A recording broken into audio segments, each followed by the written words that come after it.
Bismillahirrahmanirrahim. Assalamualaikum warahmatullahi wabarakatuh. Waalaikumsalam Waalaikumsalam warahmatullahi warahmatullahi wabarakatuh. wabarakatuh. Alhamdulillah, hari ini hari Jumat 29 Agustus 2025 kita berkesempatan untuk berkumpul untuk membahas tugas mengenai pemilihan tokoh yang berakhlak di Jawa Barat.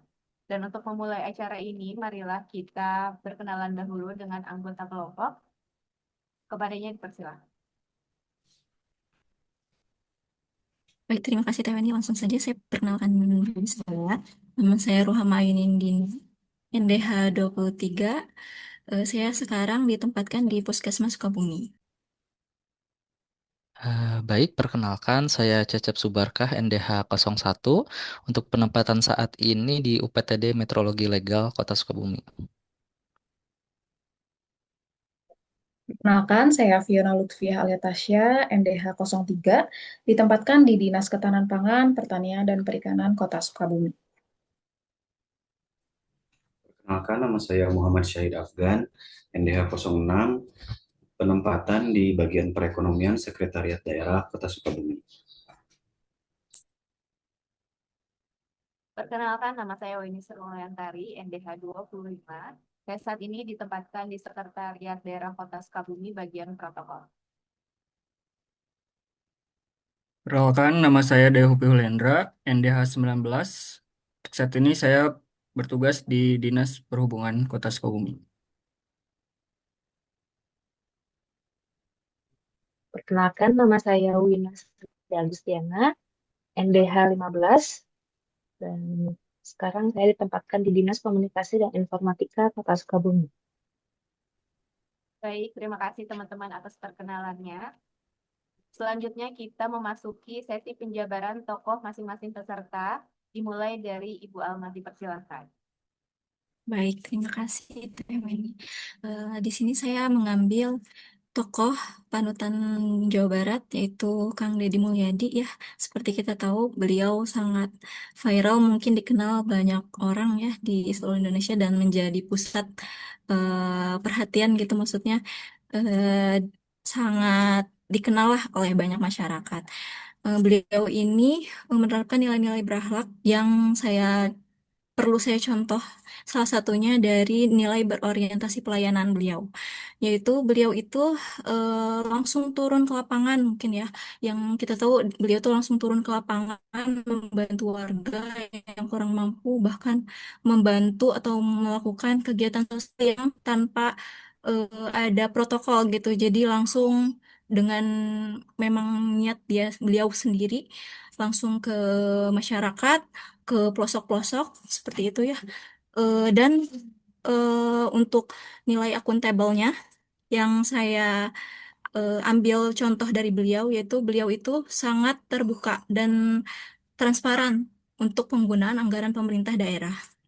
Kemudian untuk dari nilai kompetennya, beliau ini eh, menunjukkan kompetensinya dengan menggabungkan budaya lokal dan kebijakan modern ya. Salah satunya yaitu menjadikan Purwakarta sebagai daerah yang maju dalam pendidikan berkarakter dan pembangunan berbasis budaya.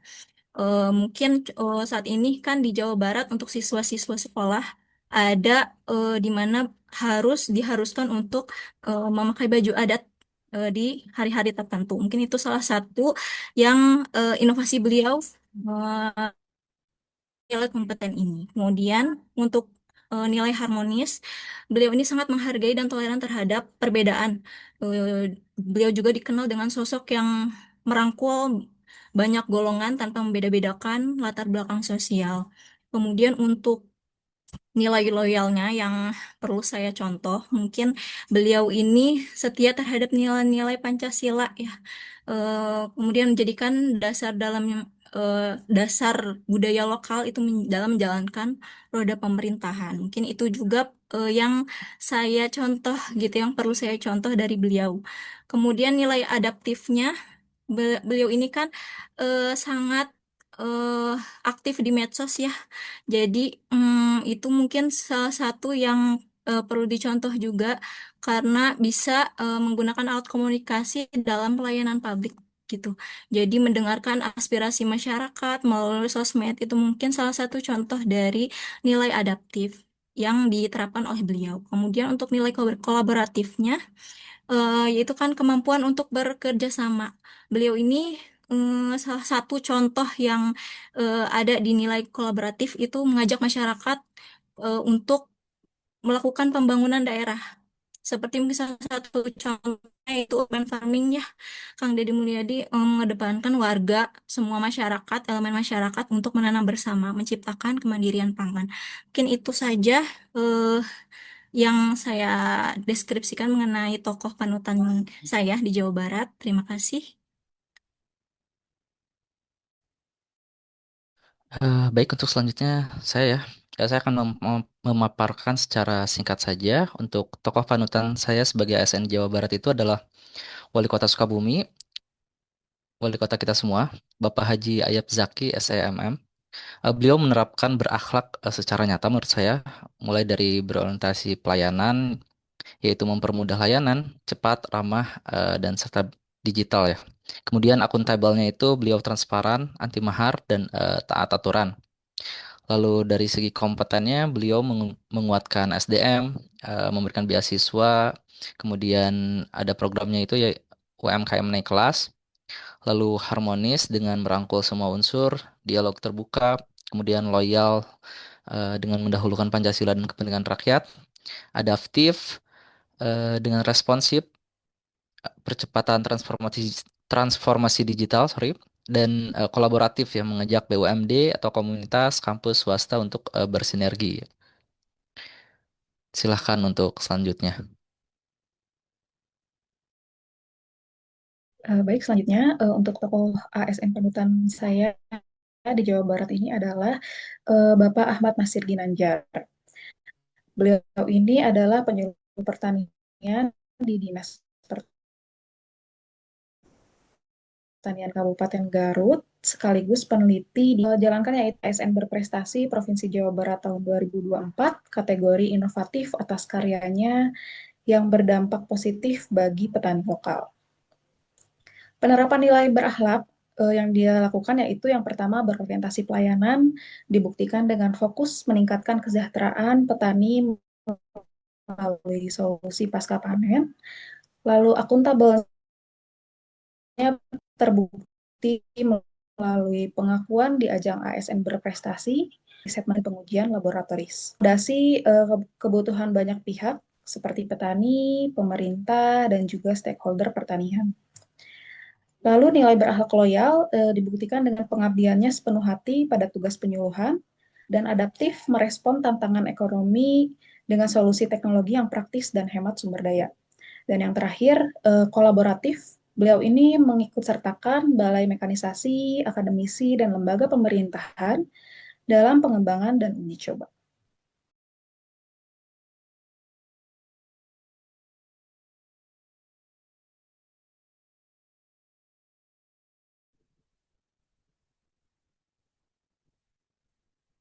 Mohon maaf, Kang Afgan, mic-nya. Lanjut ke saya juga di sini mengambil kisah tentang Kang Deddy Mulyadi sama dengan Teh Alma. Mungkin sedikit tentang biografi beliau. Kang Deddy Mulyadi ini lahir di Subang tanggal 11 April 1971, mantan Bupati Purwakarta yang sekarang menjadi Gubernur Jawa Barat. Nilai berakhlak yang diterapkan oleh beliau yang pertama di berorientasi pelayanan, yaitu pemimpin itu melayani, bukan memerintah, seperti yang beliau katakan. Yang kedua, yaitu kolaboratif, yang kedua akuntabel, yaitu menjaga kepercayaan masyarakat dengan memberi teladan, salah satu contohnya memungut sampah, dan dia langsung turun ke jalanan. Yang ketiga, yaitu kompeten, yaitu menghapus denda pajak kendaraan, yang mana ini bisa berdampak meningkatkan pendapatan daerah. Yang kedua, pemimpin harus memahami masalah rakyat dan memberikan solusi konkret. Kemudian harmonis, yaitu sering belusukan ke kampung, berdialog langsung dengan warga, dan membantu pekerjaan mereka.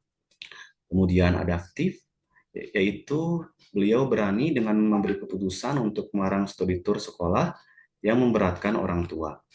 Kemudian kolaboratif, mengajak pemerintah, relawan, dan masyarakat bekerja sama mengatasi banjir yang sedang terjadi di Indonesia ini. Yang terakhir, mungkin itu saja yang bisa saya sampaikan. Lanjut ke berikutnya. Baik, tokoh yang saya pilih adalah Muhammad Ridwan Kamil atau biasa disapa Kang Emil.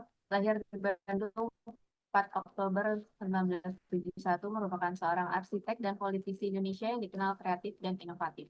Mulai berkiprah politik mulai dari wali kota Bandung, kemudian menjadi gubernur Jawa Barat periode 2018 sampai 2020. Untuk berakhlak, yang pertama adalah berorientasi pelayanan. Ia menciptakan program yang mempermudah akses pelayanan publik dengan mengutamakan kepuasan dan kesejahteraan masyarakat melalui layanan cepat, transparan, dan berbasis teknologi, sehingga hadirlah Jabar Quick Response dan Sapa Warga. Yang kedua, akuntabel. Kang Emil dikenal bermedia sosial, menjelaskan kebijakan publik secara langsung untuk menghindari kesalahpahaman. Yang ketiga, kompeten.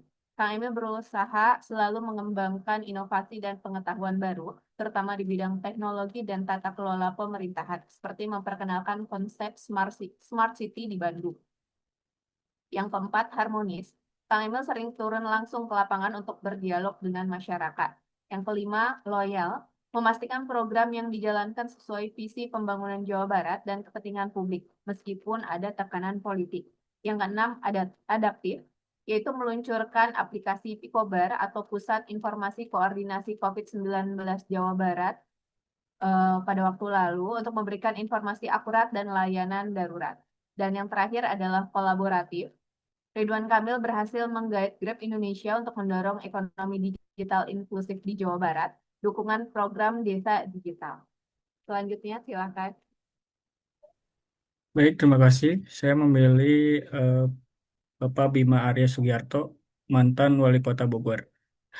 Beliau merupakan satu teladan bagi ASN di Jawa Barat.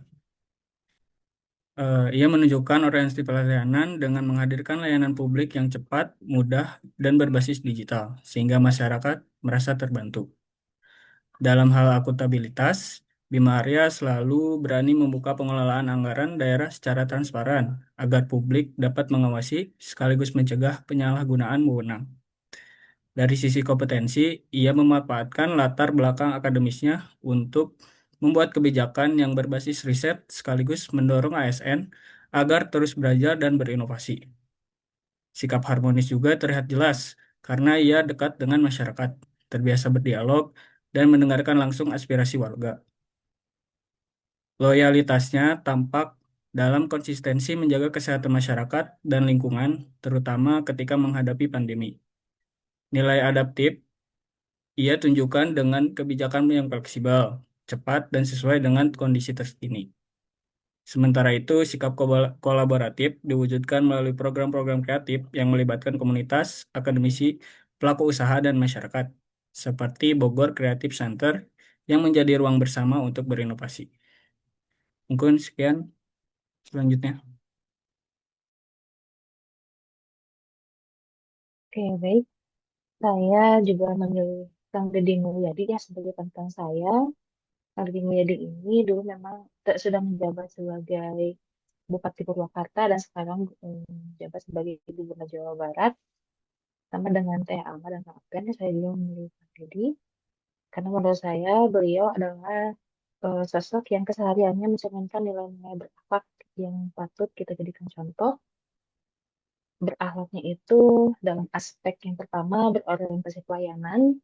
Beliau mendahulukan kebutuhan rakyat ya dibandingkan kebutuhan birokrasi. Itu seperti mengalihkan anggaran seremonial yang tidak berdampak langsung ke pembangunan sekolah, rumah rakyat, listrik, dan jalan.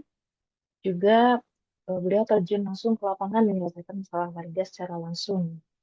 Kemudian dalam aspek nilai akuntabel, beliau tegas bertanggung jawab, juga transparan dalam penggunaan uang rakyat. Tegasnya ini beliau eh, sebagai contoh pernah menindak kepala sekolah yang tetap melaksanakan studi tour. Eh, juga beliau juga transparan dalam publikasi anggaran seperti anggaran perjalanan dinas dan perbaikan jalan. Dari nilai kompeten, beliau menunjukkan kemampuan memimpin secara teknis dan strategis, seperti mempercepat proses pelayanan publik dengan mendorong birokrasi supaya bekerja lebih efektif, kemudian menekankan pada hasil nyata seperti perbaikan jalan, rumah dibangun, sama ruang kelas sekolah-sekolah bertambah.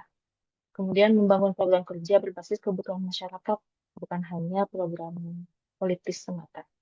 Kemudian dari nilai harmonis, beliau membangun hubungan sosial yang kuat antar warga dan antar instansi juga, seperti mengadakan dialog terbuka, pendekatan dengan budaya Sunda ya, santun namun tegas. Kemudian beliau juga dikenal membangun hubungan baik lintas agama atau tokoh adat dan golongan. Kemudian dari aspek loyal, beliau setia terhadap negara karena beliau memilih mundur dari DPR RI karena ingin lebih fokus membenahi Jawa Barat lewat pemilihan gubernur. Itu menurut saya. Kemudian yang dari aspek adaptifnya, beliau fleksibel dan cepat dalam menyesuaikan realitas di lapangan seperti menanggapi situasi darurat atau seperti isu banjir, sekolah rusak, perumahan kumuh. Eh, Beliau dengan cepat dan solutif langsung menyelesaikan soal tersebut.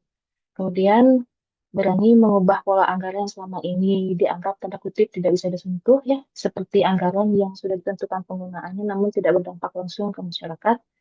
Beliau bisa merubahnya. Kemudian yang terakhir itu nilai aspek kolaboratif. Seperti yang kita ketahui, beliau bekerja sama dengan TNI untuk pendidikan karakter, khususnya anak-anak yang bermasalah. Mereka dibawa ke barak militer untuk dididik. Dan juga contoh yang sering kita lihat di berita, beliau selalu ikut bekerja sama dan gotong royong dalam perbaikan lingkungan dan pengelolaan sampah. Mungkin cukup sekian penjelasan kenapa saya memilih Kang Deddy Mulyadi sebagai panutan saya.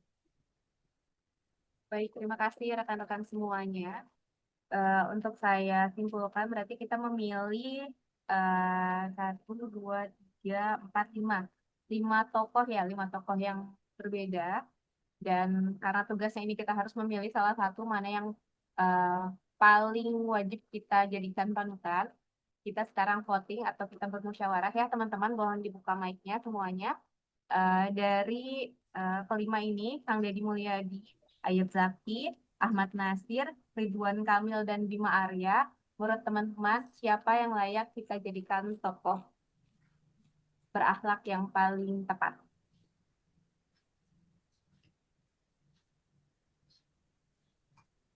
Baik, Sebagai izin saya mungkin, 3 orang ya. oh ya, karena Kang Deddy ada 3 orang tadi yang milih, mungkin ya kita ikut yang mayoritas ya. Walaupun semuanya sudah menerapkan berakhlak tentunya ya. Baik, sepakat semuanya ya. Kita bahas tentang Kang Deddy. Berarti untuk selanjutnya, Sepakat. Ya, sepakat. Sepakat, sepakat. terima kasih teman-teman. Dan untuk selanjutnya, kita masing-masing dari kita akan fokus untuk menjabarkan berakhlak mengenai beliau yang akan dimulai oleh Teh Alma. Mangga Teh Alma. Ya, baik. Langsung aja ya, untuk sekarang kita akan menjelaskan gitu ya, dari karena kita udah memilih Kang Deddy, berhubung saya juga tadi tokoh panutannya Kang Deddy, saya jabarkan ulang mungkin mengenai nilai berorientasi yang diterapkan oleh Kang Deddy Mulyadi ya. eh yang kita kenalkan Kang Deddy itu sebagai sosok pemimpin yang memiliki nilai pelayanan publik yang tinggi gitu ya. Maksudnya responsif terhadap masyarakat gitu. Jadi langsung turun ke jalan, kemudian eh langsung berinteraksi dengan masyarakat pelosok gitu, tanpa memandang latar belakang sosial. Untuk eh sikap beliau itu gitu ya, yang bisa dibandingkan dengan kondisi saat ini, itu menurut saya dari sisi positifnya ya, mungkin pemerintahan ya, khususnya pemerintahan saat ini ya sudah mulai banyak ya yang menerapkan digitalisasi. Mungkin tadi kalau KDM kan menerapkan, beliau tuh aktif di sosmed, mungkin salah satu digitalisasi di era sekarang gitu ya. Pemerintah juga sekarang kan mungkin udah mulai banyak yang menerapkan digitalisasi layanan publik gitu ya. Kemudian kemudian untuk kekurangannya dari pemerintahan ini sendiri, masih banyak masih banyak pejabat yang terjebak pada formalitas gitu. Jadi kurang menyentuh langsung masyarakat ya, dan juga minim empati.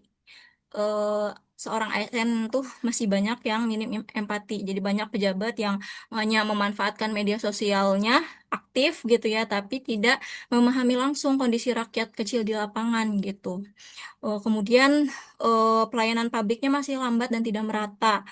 Mungkin di daerah-daerah terpencil masih banyak yang tidak terjangkau gitu ya, dari sistem digitalnya ataupun medianya gitu. Untuk penerapan nilai-nilai berorientasi yang tadi saya jelaskan ya dari Kang Deddy Mulyadi, mungkin yang bisa diterapkan di masa yang akan datang agar nilai berorientasi versinya Kang Deddy ini terus berkelanjutan gitu. Yang perlu diterapkan mungkin yang pertama, pemimpin daerah itu perlu membuat program turun langsung ke lapangan gitu ya, belusukan. Jadi agar bisa mendengar langsung aspirasi rakyat itu seperti apa gitu. Kemudian untuk yang keduanya, evaluasi kinerja pejabat publik dapat dikaitkan dengan seberapa aktif sih mereka menyapa dan melayani masyarakat. Seperti itu. Mungkin itu yang bisa saya sampaikan. Terima kasih. Dilanjut. Enggak. Ya, oke, baik. Saya mungkin akan sedikit menambahkan dari sisi akuntabelnya ya. Ya, saya juga setuju. Kang Deddy ini menunjukkan keteladanan dengan sikap terbuka, berani bertanggung jawab, konsisten dalam menjalankan aturan yang berlaku. Dan hal ini selaras dengan kondisi saat ini ya, di mana kita sebagai ASN itu dituntut untuk bekerja transparan, jujur dalam laporan atau serta berintegritas agar masyarakat percaya pada pelayanan publik. Kemudian untuk kedepannya tantangan tentu akan semakin berat dengan meningkatnya tuntutan publik, digitalisasi yang semakin kompleks, serta pengawasan yang semakin ketat. Namun, justru di situ nilai akuntabilitas yang dicontohkan Kang Deddy ini menjadi pegangan bahwa dengan bersikap transparan, tidak mencari keuntungan pribadi, dan berani bertanggung jawab, kita bisa menghadapi tantangan tersebut sekaligus menjaga kepercayaan masyarakat terhadap institusi pemerintah. Ya, silahkan mungkin ada yang ingin melanjutkan. Baik, izin melanjutkan, saya akan menambahkan dari sisi kompeten. Kang Deddy Mulyadi ini dapat dikatakan kompeten sebagai ASN dikarenakan memiliki pengalaman yang panjang di pemerintahan seperti sebelumnya ya, sebagai Bupati Purwakarta dan juga sebagai anggota DPR. Dikenal inovatif dalam membuat program berbasis budaya dan juga pelayanan publik. Beliau juga memiliki kepemimpinan yang dekat dengan masyarakat, menjunjung integritas dalam setiap kebijakan, serta mampu berkomunikasi dengan baik sehingga kebijakan mudah dipahami dan dirasakan langsung oleh rakyatnya. Nah, di masa depan penerapan kompetensi Kang Deddy Mulyadi ini dapat terlihat dari yang pertama kemampuannya menguasai bidang tugas, yang kedua berinovasi dan juga menyesuaikan diri dengan perubahan. Silakan dilanjut. Lanjut saja ya ke saya. Saya di sini akan mengambil dua, yaitu kolaboratif dan pelayanan. Di sini Kang Deddy Mulyadi sendiri melakukan kolaborasi lintas sektor, yang mana kondisi saat ini koordinasi antar instansi dan masyarakat belum optimal dalam menyelesaikan masalah publik. Nah, untuk masa depannya, Kang Deddy Mulyadi ini sendiri memberikan contoh kepada kita dengan cara meningkatkan kolaborasi dengan sektor swasta, akademisi, komunitas lokal, ataupun dengan dinas-dinas yang terkait. Bahkan Kang Deddy Mulyadi sendiri sering sekali mengunjungi daerah-daerah agar mudah terjalinnya kolaborasi sesama antar daerah. Yang kedua itu tentang pelayanan. Yang diambil saya dari pelayanan ini yaitu tentang pelestarian budaya, yang mana kondisi saat ini generasi muda mulai kurang mengenal budaya daerah masing-masing. Di sini rekomendasi masa depan yang diberikan oleh Kang Deddy Mulyadi yaitu dengan cara mengenalkan budaya-budaya yang ada, seperti salah satu contohnya kemarin yaitu Karnaval Budaya yang telah diadakan di Bandung. Mungkin cukup sekian, bisa dilanjut ke rekan saya yang lain. Baik, terima kasih. Saya akan menambahkan dari sisi loyal. Kang Deddy Mulyadi menunjukkan sikap loyal dengan yang pertama ada 3 poin yang saya soroti. Yang pertama adalah setia pada Pancasila dan Undang-Undang Dasar 1945, terutama di sila kelima ya, sila keadilan sosial bagi seluruh rakyat Indonesia, yang tercermin melalui keberpihakan pada rakyat kecil dalam setiap perumusan program pembangunan. Dan yang kedua adalah konsisten melestarikan budaya lokal. Seperti yang kita tahu, kemarin kan di Sukabumi sudah kedatangan ya program KDM yaitu Abdi Nagri Nganjang Kawarga, yaitu bentuk loyal terhadap ornamen tradisional, ajaran kearifan lokal, dan pelestarian seni menjadi bentuk loyalitas terhadap warisan leluhur yang memperkuat jati diri dan bangsa. Karena hiburannya itu sisi Sundanya dapat sekali gitu, jadi kita nggak lupa apa aja kita sebagai warga Sunda itu tidak melupakan akan budaya bangsanya. Dan yang ketiga, mengawal program nasional sampai ke daerah. KDM menjalankan program nasional pengentasan kemiskinan tanpa memotong anggaran dan memastikan seluruh bantuan sosial tersalurkan tepat sasaran. Baik, selanjutnya silakan. Baik, di sini saya akan menjelaskan tentang nilai harmonis dari Kang Dedi. Harmonis berarti membangun hubungan kerjasama yang saling menghargai dan terbuka, baik dengan sesama rekan kerja maupun dengan masyarakat yang kita layani. Nilai inilah yang begitu nyata tercermin pada sosok Kang Dedi. Ia hadir sebagai pemimpin yang membumi, turun langsung ke kampung-kampung, duduk lesehan bersama petani, berdialog dengan pedagang kecil, bahkan membantu warga membersihkan saluran air. Tidak jarang beliau ikut memikul karung padi atau mengangkat batu saat pembangunan irigasi. Seperti yang sering kita lihat di video-video YouTube beliau, tindakan-tindakan sederhana namun tulus ini menggambarkan bahwa pemimpin yang harmonis tidak boleh berjarak dengan rakyatnya. Sikap Kang Dedi menjadi teladan nyata bagaimana ASN khususnya di Jawa Barat dapat menerapkan nilai-nilai harmonis dengan membangun kedekatan, empati, dan komunikasi yang hangat sehingga terjalin rasa saling percaya antara pemerintah dan masyarakat. Terima kasih.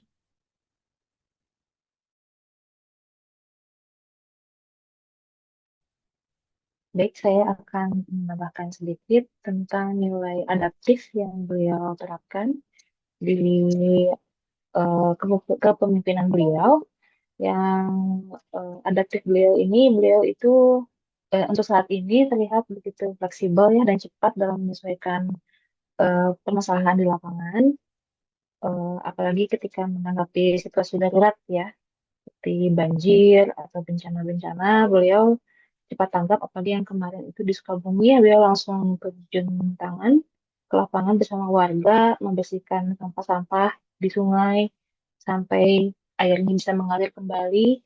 Kemudian eh, tidak hanya di lapangan di masyarakat, tetapi beliau juga sangat adaptif karena dia juga bisa menyesuaikan di pemerintahan. Dan sisi pemerintahan dia juga berani mengambil langkah tegas, mengubah anggaran yang selama ini telah dianggarkan yang sudah terpola, tapi tidak bisa disentuh, tidak bisa dirubah-rubah, tapi oleh beliau anggaran tersebut bisa dialokasikan ke hal yang lebih penting, ke hal yang lebih strategis, yang berdampak langsung ke masyarakat seperti eh, kan, pembangunan sekolah-sekolah dengan penambahan kelasnya yang baru, kemudian perbaikan jalan dan sebagainya. Untuk kedepannya, jika nilai berahap beliau yang adaptif ini bisa diteruskan, terus diterapkan, kemungkinan mudah-mudahan kedepannya Jawa Barat bisa lebih baik lagi, khususnya dalam fasilitas-fasilitas dan isu-isu yang seperti banjir, seperti sekolah rusak, perumahan kumuh itu cepat terselesaikan dan Jawa Barat bisa lebih baik lagi. Gitu. Terima kasih. Baik, terima kasih teman-teman atas penjelasannya. Izinkan saya menyimpulkan ya dari semua yang kita jabarkan tentang beliau. KDM ini layak dipilih sebagai seorang pemimpin yang mengedepankan nilai-nilai ASN berakhlak. Dan apa saja sih kendala kita sekarang? Kendala kita sekarang ini adalah program pemerintah pusat sudah berjalan sebagaimana mestinya, tapi masih menghadapi masalah klasik seperti birokrasi yang lambat, tumpang tindih, dan belum merata. Nah, jika ke depannya program-program KDM ini kita terapkan di masa yang akan datang, insya Allah pemimpin daerah akan menjalankan kebijakan pusat dengan menyesuaikan kondisi lokal agar lebih efektif, merata, dan tepat sasaran. Dan terima kasih teman-teman untuk diskusinya. Alhamdulillah sudah selesai semuanya. Terima kasih atas perhatiannya. Wabillahi taufiq wal hidayah. Wassalamualaikum warahmatullahi wabarakatuh. Waalaikumsalam warahmatullahi Waalaikumsalam wabarakatuh. Waalaikumsalam warahmatullahi wabarakatuh.